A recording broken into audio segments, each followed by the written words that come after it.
2 hands, Avi. Stop doing that. I said 2 hands. I'm so stressed.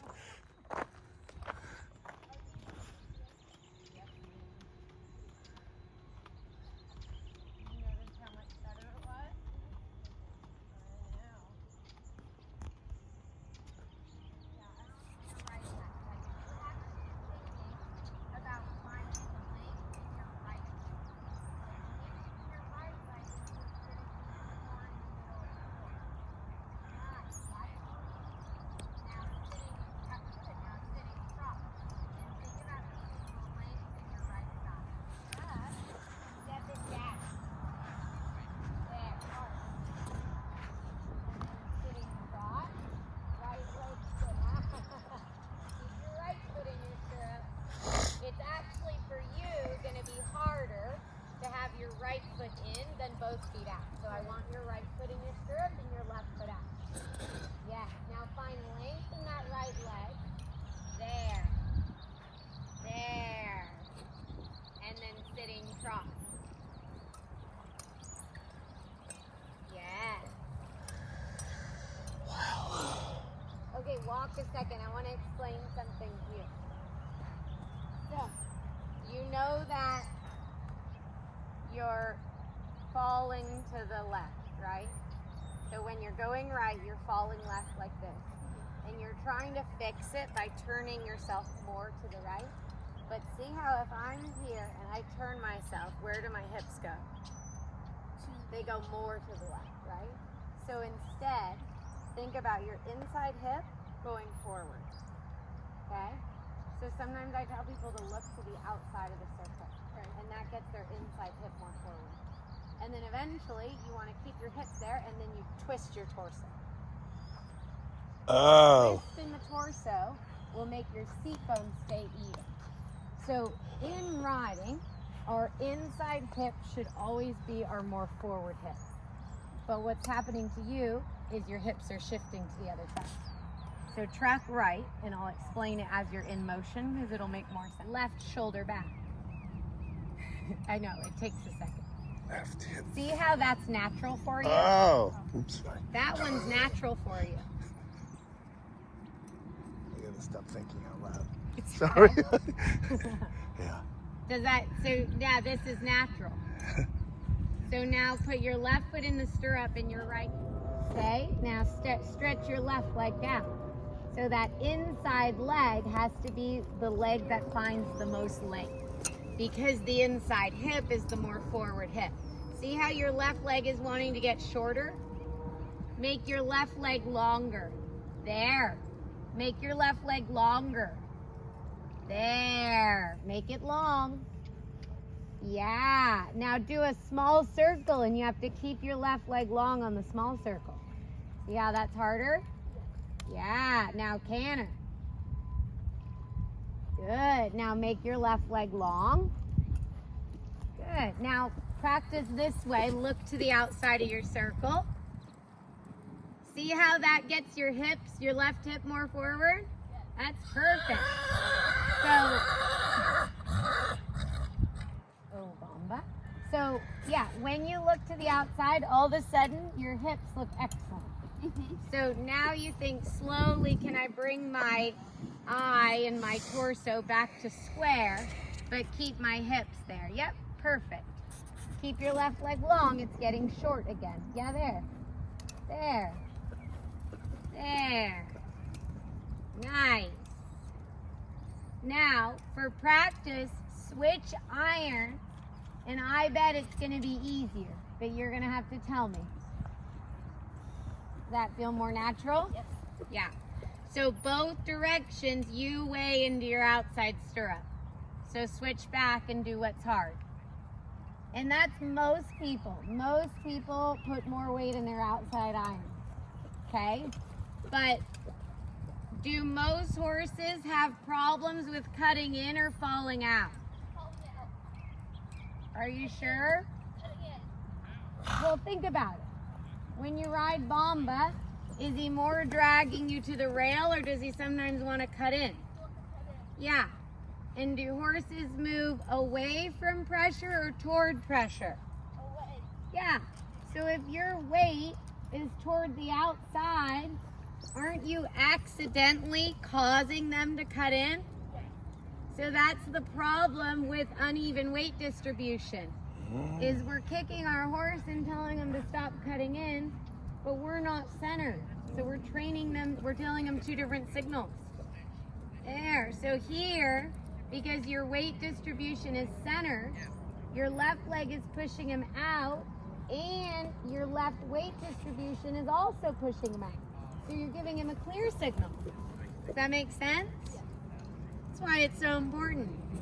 Sometimes we get mad at the horses, but our balance is telling them something that we have no idea we're telling them. You can sit a big trot, I believe. There you go. There you go. Now change of direction within the circle. Yep. How'd you know? Now, this is the harder way for you. So look to the outside of your circle to get the feel. See how your right leg's getting shorter? Yeah, there. Keep looking to the outside of your circle. Now your hips are good. We'll fix your upper body later. That's less important. Your hips are signaling to your horse a lot stronger than where your upper body is. Still has it parked, but not as much. Now right there, she's going right and she's not leaning off to the right like she normally is. Keep looking to the outside because it's also fixing the leaning that I normally see. Now canter and look to the outside as, that was such a good transition. Did you feel it? You see her get all excited after. Now trot. That looked like She was her. like, thank God, she's in balance. Now look to the outside, yeah. Oh my God. Yeah, she looks like that Lego She's piece. centered. Yeah. You're in the middle. Now I know it feels awkward looking to the outside as you're cantering, but now just turn your head. Just turn your head straight, I mean. Yeah, so, but don't move your body. Yeah, now just head on straight and don't move your body. That's correct. There, you're not leaning. Find length in that right leg again. There. That's it. Trot. Think. Yeah. And eventually, people around us probably think, why is she looking all around? Well, I don't care. It's fixing your center of balance. There. Canter. Nice.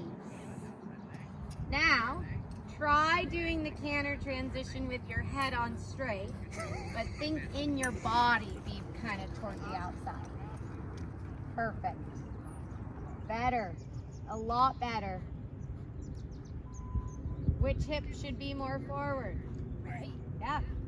You have to think about that. You have to fight that because your hip rotation doesn't want to do that. Now you're starting to lean again. Look to the outside. Find length in your right leg. Now you're not leaning. So now start to bring your head on straight without moving your body. Yep, now you're more centered. There you go. So even the pupil movement helps because it the consciousness Exactly. It brings Okay. you an awareness. Yeah. Exactly. I zoomed on the pupils. Yeah, exactly. Alright. And then eventually they don't have to turn their head, but they learn the feeling of Yeah. center. Nice. Nice. And then his canter looks great. Oh man. Nice and centered. Yeah. And you've done this whole thing without your outside iron. And remember when you first dropped it, you were really unbalanced. That's because your hips weren't correct. Now that you've corrected your hips, you don't actually need that outside iron as much as you thought. Sitting trot. Harder in the downward, huh? Think of going with him in your hips when you do the downward transition. Take both feet out of the stirrup. There you go. Now look to the outside and canter. Nice position. He agrees. Good position. Now, you're pointing your toes down like a ballerina. Keep your foot flat. There you go. Okay, now sitting trot, go with him with your hips. Yeah, better. There you go. Tanner, look to the outside. Good, because I could tell you were going to lean in that one if you didn't. Yeah. There was just something about it where I knew you were going to lean if you didn't do that. The hip shifted slightly. Yeah. Inside a little bit. Yeah. It kind of like died. So, yeah. And then trot, are you dying? Good. Oh, yeah, she is. Yeah. She's just not saying it. Nice. Better in the downward. Don't point your toes. Flat feet. You don't flex your heel either. You just stay flat. Yeah. There. And then canter. Nice. That was really good. This turn is hard because this is where he really starts to turn. So you're going to be most tempted to lean in that in kind of like right when you pass me. It's good when you have to do a canter transition there. You have to be really aware of your balance. Sitting trot. Go with. Go with. Nice. Nice. Let's give him a walk break. And then do a sitting trot transition on the line. And then look to the outside and canter. Perfect. He was a little bit stilted, but positionally you were really good.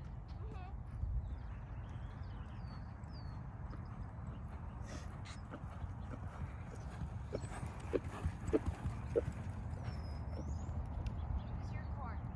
Alright, use your space. Which hip should be forward? Left? Yeah. So you have to know that because you have to be thinking about that right now. There. And then trot.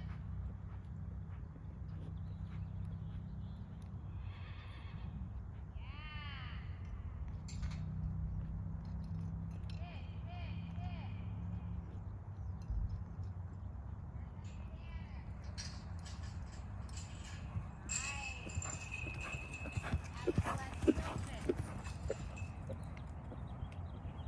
And then canter across the diagonal, any diagonal you want.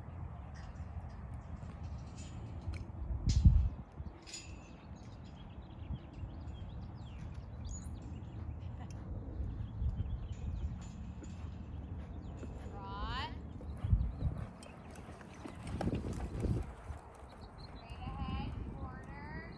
Sitting. The outside and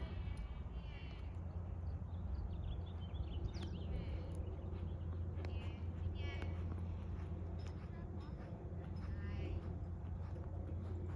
Which hip should be more forward? This side. Yep. And especially in the corner, right? Because the corner is a turn. So you think right hip forward in the corner, and then you kind of level out on the straight line. Okay. Yeah. And then do a 10-meter circle at S, and think inside hip forward around the circle. Right hip forward. Yeah. Great.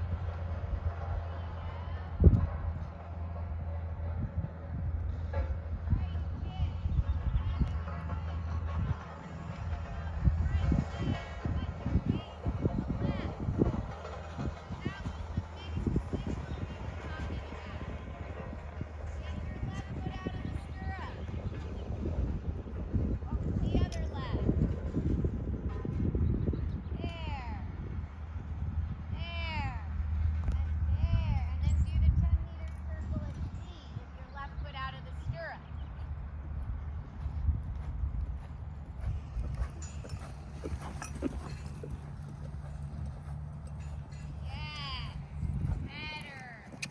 you go. Great.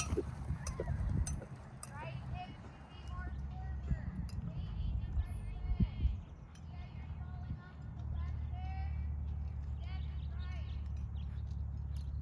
There.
Did she lose it? She did, but she got it back. Okay. Nice. Coasting. And a diagonal. You can have loose stirrups. What letter were you riding to? M. Oh, come back here. Turn right. Turn right. I had no idea what letter you were riding to when you started the diagonal. When you start the diagonal, it has to be very clear to your horse. Change your diagonal, speaking of which. Okay, so I'm at your letter, right? So in the corner, look at M. Now point his front feet on the line at M. And then you just always continue riding the line to M. There has to be complete clarity to Bomba that we're riding to M. Okay. Other than your diagonal. And Bob, good job.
I just curried her.